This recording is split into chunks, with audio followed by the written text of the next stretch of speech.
dili ako pagbuot ang matuman. Hindi lang ko magagayad sa angay gibuhaton nga mao ang kaubuton sa Ginoo.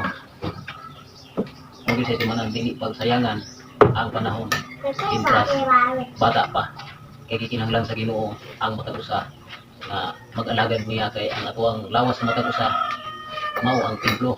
Mateo dito sa kapitulo 10 o sa episo 6 lagiban nga espirituhanon kinahanglan mapahigugsanon dili masuko pakisama nga magpataas ta kay sa ako nang gikaingon sa mga nangunang panahon nga kuya ug mahulog ka kay